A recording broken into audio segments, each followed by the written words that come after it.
What's up, baseball friends? It's Tom. No Twins today, but Twins news. Big news, especially if you're a prospect nerd like we are on the channel here, all of us. Luke Keaschall getting called up to the Minnesota Twins. Wow, here we are in mid-April, and Luke Keaschall is on the Twins. Part of me is very surprised. Part of me is not surprised. We'll get into that, but tip of the cap for Aaron Gleeman for breaking this news that Luke Keaschall is getting called up, and as the headline says, as lineups injuries mount. He also relayed a bunch of injury updates we'll get to in a sec as well. So the part of me that's not surprised is I put this fun fact in my most recent zine, and then I talked about it actually just on Monday in a video. This is the number of AAA games prior to making their MLB debut from a handful of the most recent Twins prospects to come up. And yeah, the Twins don't have like a requisite number of AAA time for prospects. So them putting Luke Keaschall, they didn't have to start him in AAA.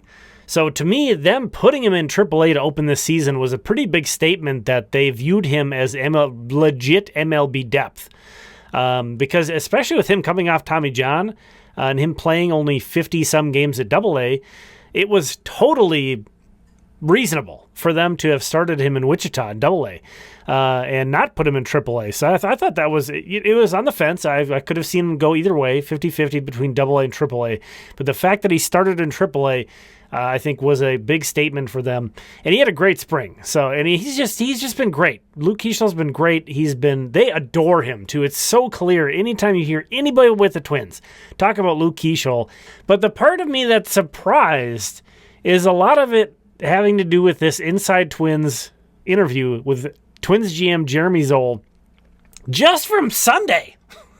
So this is very recent. I'm going to play it. I want to make it clear this is edited some, but this is Chris Atterbury talking to Jeremy Zoll about Luke Keaschall. Luke Keaschall's a guy, every team seems to have one every year that the fans just want to see sooner rather than later. And I know some people, even when the word came out that Jose was going down, thought, all right, Keaschall. To be fair to Luke, he is still working his way back from this Tommy John on his arm. And I would say he's probably not yet ready just physically to be able to be a full-fledged member of a big league team. Working him through his game progression, have to ultimately follow doctor's orders on those things and, really want to keep the medium and long term in mind as best as possible on these things. So, he'll keep getting closer and closer to full games at second base and being kind of a full player at Toby Gardenhire's disposal here pretty soon here. But, want to make sure that we're keeping his health in mind as we work him back here. Well, our plan with Luke, we'll have him get up to 9 innings at second base, make sure he's doing that, back-to-backs, all those things, get him through that, get him into a little bit of a rhythm and routine. Then we'll start working in those outfield drills and in pregame work. We want to make sure we're not, throwing too much at him too quickly, again, just as he's working back from this surgery. But the plan will be as we get into mid-May, early June, he'll be getting more and more exposure in the outfield behind the scenes, and then hopefully halfway through the year, he's kind of that full player playing all spots, second, left, center, and go from there. At which point he is, again, maybe an option if need be. The way it was presented there was like Luke Keaschall's not going to be a legitimate option for the Minnesota Twins until mid-year, is the way I read that. So on April 13th, Jeremy Zoll says, we want to make sure we're not throwing too much at him too quickly. And then by April 17th, he's being promoted to the big leagues. So, obviously I'm a little surprised at how quickly this changed and how quickly Zoll's comments kind of just go out the window. But obviously, when you have this is a lot of injuries. This is a lot of injuries already, and even Jose Miranda, who they just sent down, is hurt. Hurt his hand at target. That's the most Minnesota Twins thing I've ever heard in my life. Austin Martin probably would have been in the mix for a call-up too, but he's hurt. Matt Wallner was just placed on the IL. I'm a little concerned about what this might say about their expectations for Carlos Correa or Willie Castro or just the long-term infield picture that they're pushing this button this quick. I'm very excited to see Luke Keaschall. And let's take a look at his numbers. You can't think of many guys that have such a professional approach who have such good pitch recognition and swing decisions as Luke Keaschall. 148 career minor league games, a .470 slugging. That's not like horrible. But he's not super dangerous, I would say. He has some good exit velos. So it's not like there's no power and he's just like a slap hitter or anything. But I'm really curious to see how this is going to go, because I think major league pitchers are going, or should, just say, okay, the way this guy's going to beat me is if I walk him. And I want to make him show he can do some damage. And that could be fun. Because, again, Luke Keaschall can do some damage. I think he's a little bit more apt to put together a good plate appearance than to 23 homers in 103 games last year. That's nothing to sneeze at. And again, great spring as well. The thing I have on the right here from Fangraphs, this roster resource, this is on every player's profile. You can see when they're Rule 5 draft eligible, So anybody who wants to claim that, the Twins keep guys down, the Twins suppress service time, and they're not going to call prospects up because blah, blah, blah, blah, blah. This guy's not Rule 5 eligible until December of 2026.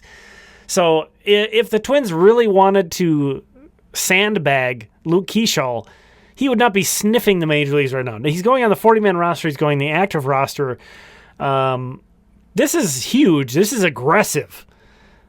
This is his second full professional season. He was drafted in 2023 in the second round.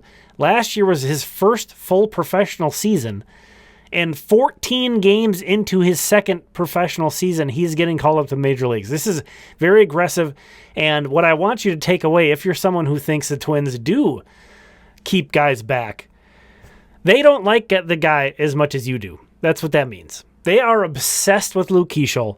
And when they are super convinced about a player, and there's also opportunity, it's definitely hand in hand, they'll push a guy.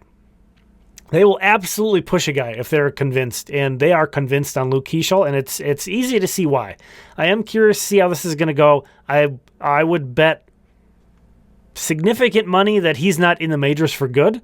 I think this is going to be him coming up and contributing and kind of being a stopgap. Much like all those guys I listed earlier who didn't spend a lot of time in AAA and they came up, they didn't stay. They went back to AAA eventually too. So that's not like a shot at Luke Keaschall, who's in his age 22 season. This guy's really young too. But him being on the 40-man roster now, that is massive, and he is he's not just on the radar. He is MLB depth now, and obviously being on the Twins. But even in the future, he's going to be there, and it's not going to be like, there's that barrier's gone. They're not going to have to be like, how are we going to make room for him? That's done. That's happening now. He's getting on the 40-man, so he can, at any point, he could join the Twins even after he gets sent down. So some people maybe think I'm throwing a wet blanket over this, saying that he'll be back in AAA, but that is a huge barrier getting on the 40-man roster that he's clearing now. So pretty cool. Again, Gleeman also reports that Pablo Lopez is going to make a rehab start Saturday with the Saints. Royce Lewis did some light base running. That's great, but that's a baby step. I think he's still a ways away. Michael Tonkin is going to start a rehab outing for Fort Myers. Lots of cool, good news for the Twins, even though they were off and a sweep. Everybody else lost. Okay? Everybody else lost. Marco Araya pitched really well in 3 innings, but it's really clear that's all he was going to get. I don't know if it was 3 innings or 50 pitches. I'm not sure, but either way, he was extremely limited. Threw 68.8% of his pitches for strikes, and had an 11-pitch third and final inning. So he threw enough strikes. He had an efficient third inning. It's not like his start fell apart. It's still very early. It's mid-April, so maybe the Twins are just taking it really slow with him. But again, it has to be really frustrating for him. Eli Jones, 5 shutout innings, a 1-hit ball, 1 walk, 6 strikeouts on 80 pitches. I'll have a highlight in just a moment here. I want to call it that Alex Spees for the Saints topped out at 100.4 miles per hour in a scoreless inning of work. Eli Jones, 2024 7th-round pick out of South Carolina, had a great start for Fort Myers. His third start topped out at 95.1 miles per hour. 6 pitches, according to Baseball Savant: sinker, slider, 4-seamer, cutter, change, and curve.